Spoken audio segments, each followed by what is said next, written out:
Pakistan offers to host second round of US-Iran talks in Islamabad before current ceasefire expires, with America media reporting efforts to secure a long-term deal.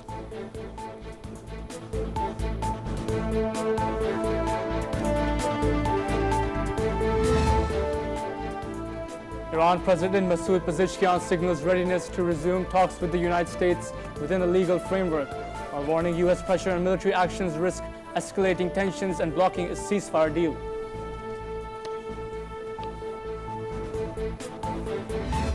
U.S. Vice President J.D. Vance says progress made in Iran talks credit Pakistan's for mediation and says net phase depends on Tehran agreeing to open the Strait of Hormuz and end uranium enrichment.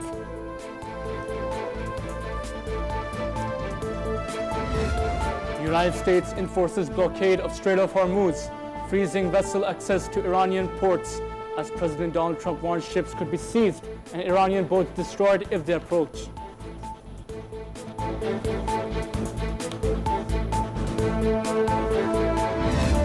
China rejects reports of supplying arms to Iran as false, condemns U.S. blockade of the Strait of Hormuz as dangerous, and warns of retaliation over tariff as Chinese vessels pass through 250,000 barrels of methanol. Russia offers to mediate U.S.-Iran tensions as Foreign Minister Sergei Lavrov tells Iran Foreign Minister Abbas Araghchi there is no military solution, while engaging China and regional partners on ceasefire efforts.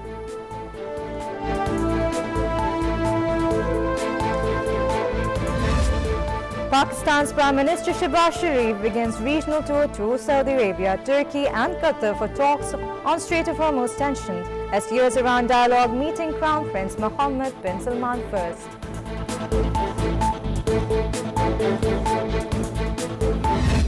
Pakistan Deputy Prime Minister Ishaq Dar briefs EU Foreign Policy Chief Khaja Khalas on Islamabad talks progress, as Brussels praises Pakistan's role in US-Iran dialogue and both sides push continued diplomacy.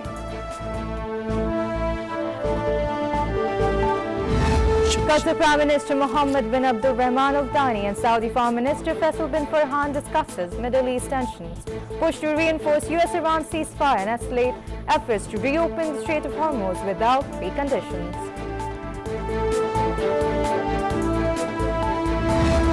French President Emmanuel Macron and UK Prime Minister Keir Starmer steps up talks with allies on securing Strait of Hormuz, shipping lanes as partners consider defensive mission to protect vessels amid Iran-linked tensions.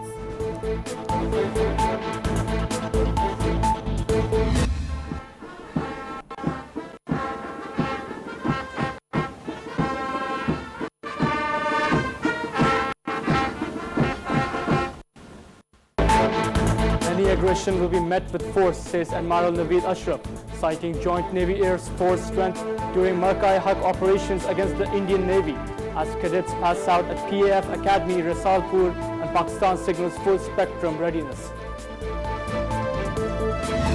Pakistan condemns Israel attacks in Lebanon at Organization of Islamic Cooperation meeting, calling for an immediate ceasefire and urgent humanitarian aid for civilians.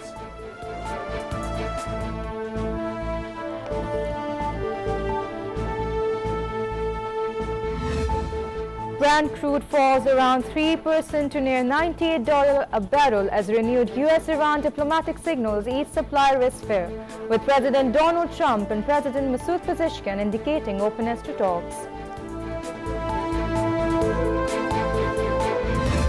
Russia nearly doubles oil export revenues to about $19 billion in March, as temporary US sanctions relieved during the Iran conflict allows crude sales, with exports rising above 7 million barrels per day.